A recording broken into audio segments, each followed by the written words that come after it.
I think it's important to talk about how insane being normal looks once you get used to being insane. We'll talk about that tonight when it comes to deportations, dealing with foreign countries. Celebrities are no longer losing their minds and moving the needle. All that and more coming up on I'm Right.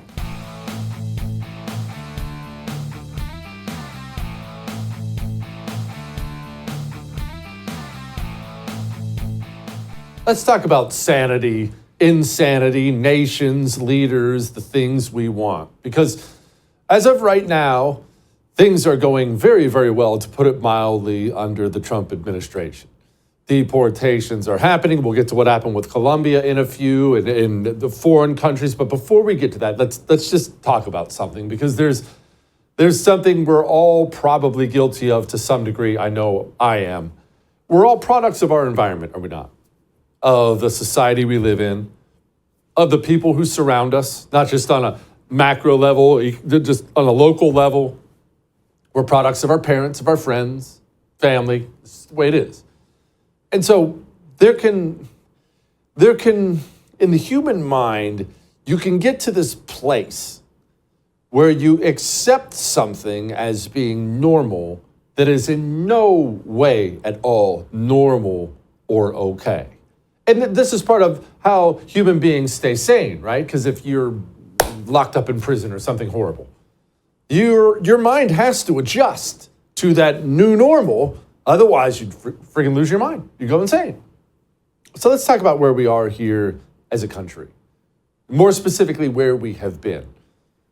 Right now, the Trump administration, they are moving forward with deportations. We'll go ahead and call them mass deportations.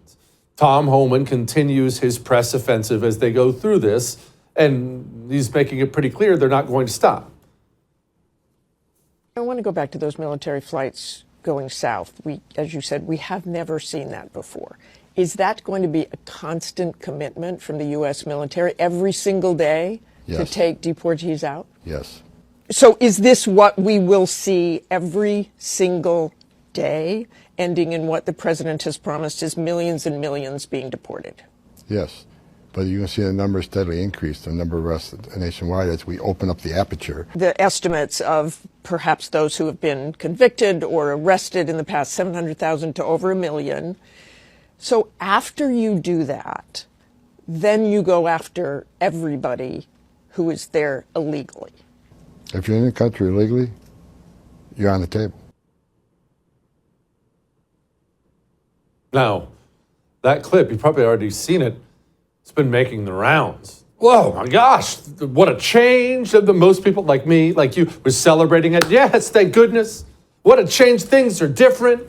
And of course, you'll see in a lot of left-wing and more weenie moderate circles, well, is this too far? I don't know. This is going too far. But let's just pause on that for a moment before we get to what happened with Colombia over the weekend. Deporting people who are in your country illegally is not supposed to be a Republican thing or Democrat thing. That's kind of the thing.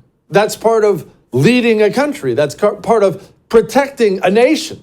I know we've gotten to this place where we just have accepted that Democrats are a bunch of soulless open borders demons and Republicans are kind of too weak to do it. But you realize both those things are horrible and should not be accepted. Deporting everyone in your country illegally is like the norm, or it should be the norm historically. But we have existed in a system for so long where Democrats to the extreme, and Republicans less so, but still guilty of this, have simply viewed the United States of America as the world's open sewer for different reasons, right? Most of the Democrats are simply evil, soulless demons who want to burn the country to the ground. But some of them may believe they're doing, well, we're trying to be nice to the poor migrants. Of course, they have to call them migrants.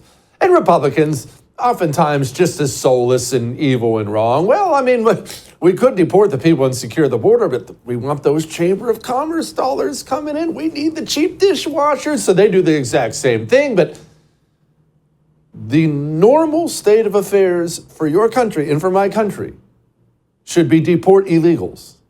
Now, I love that it's happening right now, and I applaud Trump, I applaud Homan, I applaud all of them, but We shouldn't be in a place where we should applaud deportations of illegals. That should be the permanent state of affairs. And that brings me to what happened with Colombia over the weekend. Speaking of being the world's open sewer, the world has known for quite some time, this of course accelerates whenever you elect demonic Democrats, the world knows that you can take the worst people in your society, the dregs of your society, and you could just kind of drop them off in America. And think about, just pause for a moment, because think about this. If you're a leader of a nation, whatever that nation may be, we'll look at it like Colombia right now. When you're Colombia, you're not America. Most countries have limits on finances and resources and things like that. When you're Colombia, and you're looking at, gosh, we have all these criminals. It's not good. We don't want them here, murdering people, stealing things, raping things. That's bad. And it's costly. You need extra cops to get that in line. It's costly. Imprisoning them, it's costly. But more than just the outright violent criminals, the poor, gosh, you don't want to have to take care of them, these welfare programs. Wait a minute. America just elected a Democrat. Let's round them up and get them out of here. Send them over to America.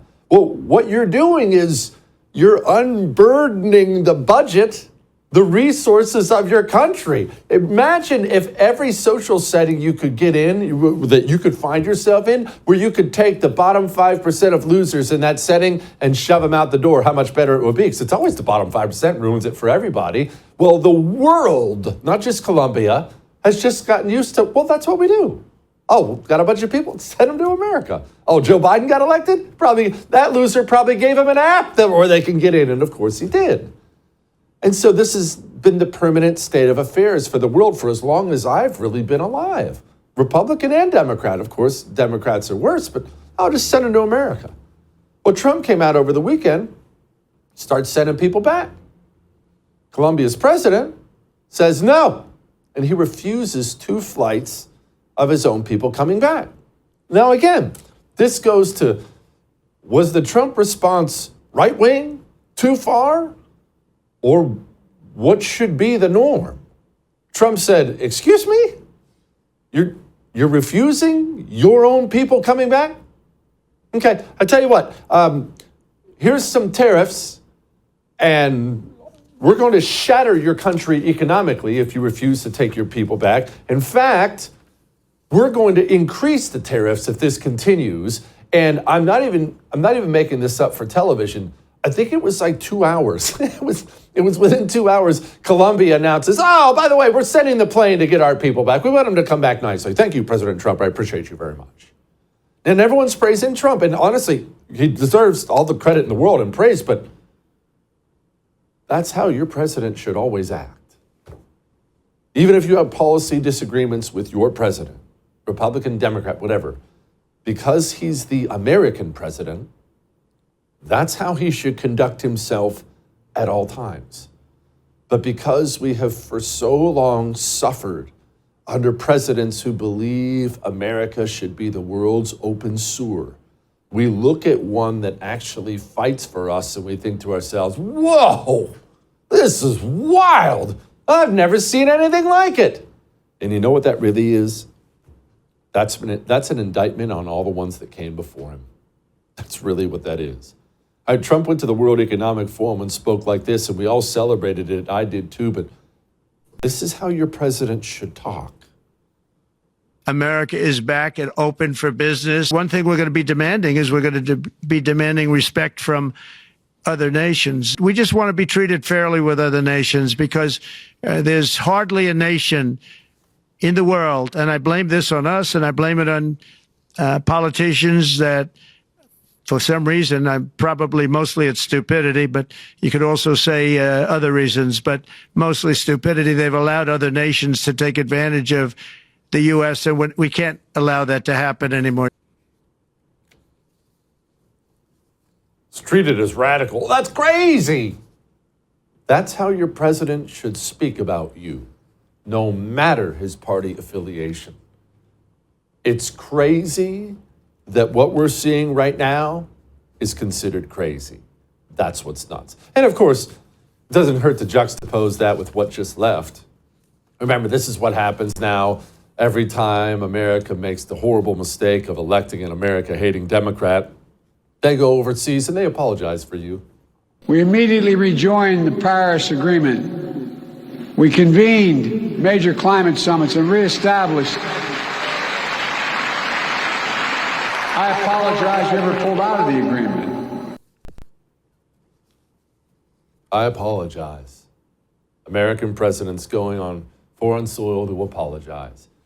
That's why I came out over the weekend. $15 million of your money went to the Taliban to distribute, and I quote, oral contraceptives. $420 million in DEI programs cut from the government. That was, of course, your money. Democrats get elected and just simply pillage this country, and they invite the entire world to do the same. It's freaking evil. It's wrong.